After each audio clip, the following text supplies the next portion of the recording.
Welcome to Elliot's Law. It's a primary location where when Black Men Talk is put together, produced. Now, sometimes does get taken on the road and produced elsewhere, but the primary location is right here in Elliot's Law. Come on in, make yourself feel at home. Grab a beverage or something, please. When Black Men Talk is interesting because years ago was given an idea by God to basically create something and start something to get men to speak and really open up, be vulnerable, share, and just talk, have conversations. And it has grown so much since then in different ways. And now there's different branches to it, to the point now where we have a branch of common ground. Myself and Lady Marcy get together and we have conversation basically from a male female perspective side, trying to find a common ground for men and women to enhance our relationships and to understand each other a little better. From that, we have Up from the Ashes, something that started not too long ago. For the most part, it's a way to have someone come in and speak. And as they speak about their lives, things that may have taken place, we notice from time to time how God has carried them and transformed them into who they are. And there's been various individuals come in from different factors of life and speak. And I'm always happy to have different guests on. But there's going to be a new branch coming real soon, and I'm excited about this branch. It is called A Story of Love. Basically, it's a story of love. It's going to be about a couple that's been together for a period of time that has endured, been through some things, but yet they're still together and they're experiencing love. We want to highlight that. And of course, we're going to continue on with conversations that we just have, that we just have. I want to thank you for being a part of it and allowing When Black Men Talk to be something that you choose. In the Northeast, Hamden, Connecticut, it's a little gloomy, a little cool, but guess what? It's Father's Day. Maybe that's the reason why it's gloomy. I shouldn't say that. But I want to say happy fathers to the fathers out there that chose to be fathers. Happy Father's Day to you. Because we do make a choice. As a man, we make a choice to be a father or not. Either we tune in or we tune out. And for the fathers that chose to tune in and be fathers, to endure, to show up, to provide, to give sacrificial love, to be there, to inspire, to lead, I want to say happy Father's Day to you. And to the fathers that chose not to tune out, it's never too late to tune back in. Because whether you want to believe it or not, you left behind a wounded soul, a wounded spirit, and you should go back and deal with that. It may not be easy, but it can be done. And don't pay attention to the naysayers. Stand where you are and understand you should need to make that move. And what I've noticed over the years, I've spoken with men that are basically have tuned in like they should have when they become, in terms of becoming a dad or being a dad, and they wait for the child to basically give them a sign that it's okay. No, don't sit around and do that, man. Be a man about it. Step up. Do what you have to do. Take the steps to basically patch that relationship up. Go back with honesty. Go back with love. And no matter what you face, go back and get it done. Because you should have chose to be there in the beginning and stay there throughout that child's life, especially now if they're an adult. It's never too late to patch that up. So give some thought to it. If you need someone to help you, find someone. But just don't live and let days go by and you have basically not turned into the call to be a father. And I'm not saying fatherhood is easy. It's not, man, because I think being a dad is one of the most disrespected, overrated, I mean, in terms of not overrated, I'm sorry, overlooked things that are going to be in this world. Unappreciated for the most part. Your Father's Day is nice, don't get me wrong. But a lot of times, what fathers do and who we are, the world looks upon us like we should do it anyway and don't expect anything. And not that we expect anything, but it's nice to be noticed, to see what we do.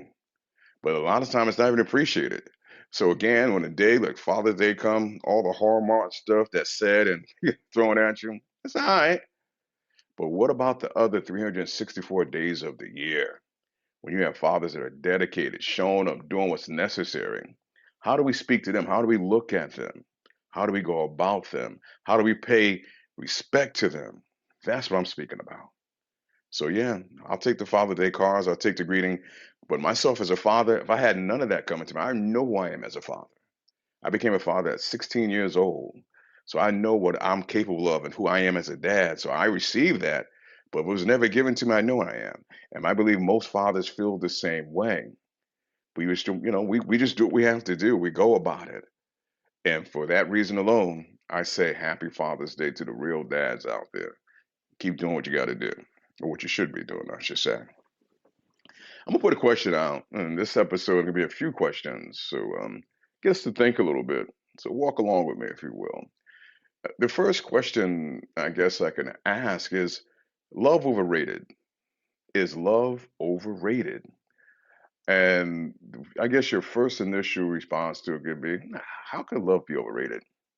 But then again, based on your experiences, may impact the way you perceive love, and maybe thinking love is overrated. But love is a complex emotion which carries enormous benefits, but at the same time, there can be some downsides. But a healthy love relationship can increase life expectancy, positive hormones for the body, boost the immune system, give a happier outlook. Love edifies and enhances. So let's stop it right there for a minute or two.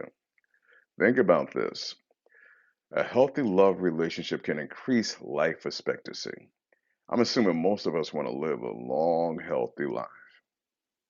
This is where it starts right here with a healthy love relationship. This is where it starts. The positive hormones, who doesn't need them? We all need them for our body to boost the immune system. A lot of us get sick often, partly because our immune system is weak, very weak. But look what love can do. Basically, boost your immune system, give you a happier outlook, edifies and enhances. How could one such thing, one emotion, be so positive to our bodies and for our spirit? One of the greatest desires of the human heart is to feel love. To feel love. Simple as that. But if you think about it, if that is it, if that's one of the greatest desires of your heart, then how could love be thought upon of being overrated? Let's go back to where love really starts. The initial gate of opening ourselves up to love. The love of a parent is your first interest into love. When this love is absent or not strong, one could be left feeling diminished, insecure, walking around with low self esteem, and find it hard, have difficulty building healthy relationships. So I'll go back to the healthy love relationship that can increase your life expectancy. How are you having healthy relationships realistically? If you go back to your early onset of love, it was absent. It wasn't strong. And I'm not trying to pick on anything. I'm just speaking of something that I believe. It starts there. So realistically, if you go back and you kind of just think about that for a second, you say to yourself, I have been in difficult relationships. I've basically walked around with low self esteem. I walk around feeling insecure. You know, at times, yeah, I do feel diminished. Let's trace this back just a little bit. One can internalize criticism. Basically, for the most part, you start to develop an inner critic, which speaks loudly of criticism. Someone can be saying something to you that's meant to basically help you, to influence you, to guide you. You internally take it and bring it into criticism. It contributes to that feeling of unworthiness. Yeah, think about that. Unworthiness. Yeah. So ask yourself, this is one of the questions that I wanted to kind of really have us think about. And I appreciate if you're thinking along with me. Have you ever been loved? Have you ever been loved? If you come up with the answer no, think why not? And be honest about this. And if you come up with the answer yes, and I know a lot of us are going to be quickly to go, yeah, I've been loved. What are you talking about, man? I've been loved. Well, if you come up with that answer, think how. Because it might be superficial. Really spend some time and think how. And so to me, this is not a fast response. It's something you should take and kind of just basically melt on it for a period of time. And think about it. Again, have you ever been loved? If the answer is no, I understand if the answer is no, you're going to feel a certain way. And don't. You're here. God has allowed you to be here in spite of that. And you're here for a reason. But honestly, think about why not? And if it's yes, I'm happy for you. But take some time and think about that too. How? How have you been loved? You know, feeling unworthy of love. My goodness. Yeah. For many of us, we haven't experienced love in its truest form. And that's where I spoke of the downsides. That's where the downsides come in. Because we become fixated when we haven't really experienced love and we focus more on the downsides of love. Well, I can understand that as well. We become scared of the possibility of being hurt, disappointed. And even when love presents itself to us, we're on guard. We're guarded because we don't want to be hurt. We don't want to be disappointed. We experienced that in the past. We don't want to feel that anymore. But I'll say to that, you can't really have love if you constantly blocking it. You can't. Those guards have to go down. That disappointment, that hurt, you have to give that to God and walk away from it. At the same time, love can be overly romanticized. And romance is thought to be a part of love. Romance is not a part of love, but we have been sold to believe romance is a part of love, and it's not. Here's the rub: love stands alone, a deeper, a more enduring affection, a profound and lasting affection involving a deep attachment, devotion, and commitment, and unselfishness. Think about those: a deep attachment, devotion, commitment, unselfishness. That's how it stands alone. Sound like a parent, huh? Because realistically, if you think about all those things I just mentioned, that comes from your parent, or should have came from your parent. Here again, we're not looking to blame, but in a way, they set the stage how, and really set the stage for how we're going to be loved, how we're going to interpret love, how we're going to feel love for the most part.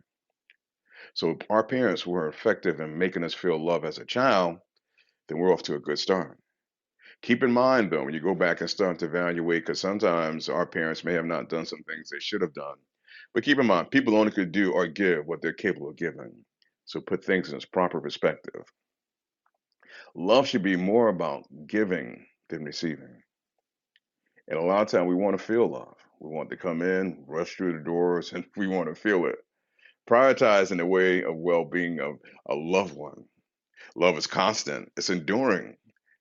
Feeling it even if the relationship changes, meaning that there's things that can happen in a relationship that's not always going to be fruitful, not always going to be beneficial, but that love should not waver. It should stay constant.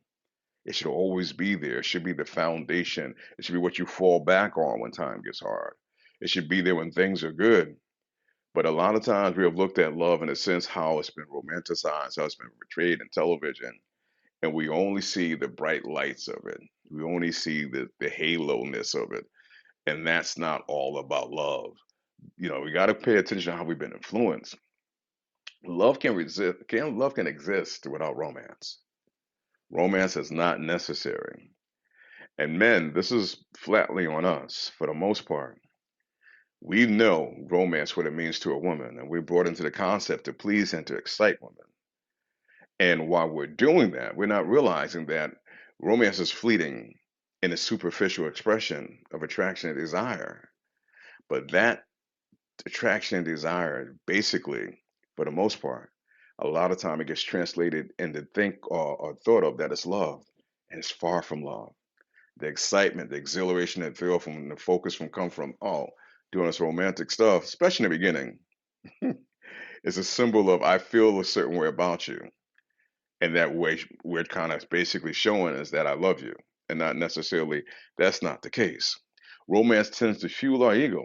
It's a desire for gratification. It's not the appetite for a connection. It's realistically, it's a part of the gratification. We want to excite. We want to have the mind race and think of the possibilities. And, from time to time, things will, or if they crumble, for the most part, based on the romantic and all those things that were done, then one would start to feel love is overrated. Now, Love is not overrated. In reality, love is one of the greatest emotions God gave us to feel, experience, and share, pass on. So if that is it, how could love ever be overrated? It's not. It's not even possibly overrated. It's based on what we have done with love. Maybe our approach to love is basically overrated. If not, if anything, it's been misaligned. Start to understand and value love for what it is. And I think we all deserve that, deserve to do that based on love. Again, it's been given to us by God Almighty for us to feel, share, and experience. How do we take something so valuable and turn it into something so selfish, so self gratifying, thinking that we deserve it? It's all right. But again, love is something that's basically should be give more so than receive. But we're receivers. We're always looking what's coming at us. It's like the Amazon truck coming down the street. Sometimes you ain't order nothing, but you see the truck coming down the street or UPS, you think there might be something in there for you because you want to receive. But no, it doesn't work that way. In reality, the more love you give, the more love you're going to receive. Here again, the more love you give, the more love you're going to receive. I'm going to take that back to what I said about the fathers that, for the most part, that turned away from being fathers. It's time you start to give love back. Don't sit and wait for them to bring love to you. Bring love to them. Consistently bring it. Again, it's not going to be easy. Go give them love. You chose to turn away and walk away. They had no option. They just dealt with what you did. And again, you left a wounded soul. Well, this is part of the conversation we'll continue to have here on Black Men Talk. I'm Mark Elliott. As always, I thank you for giving me an ear. I appreciate it. We're in many different countries and many different cities out the U.S. I can only keep a smile on my face and keep moving, man. God loves you and I do too. We get together real soon. Enjoy it.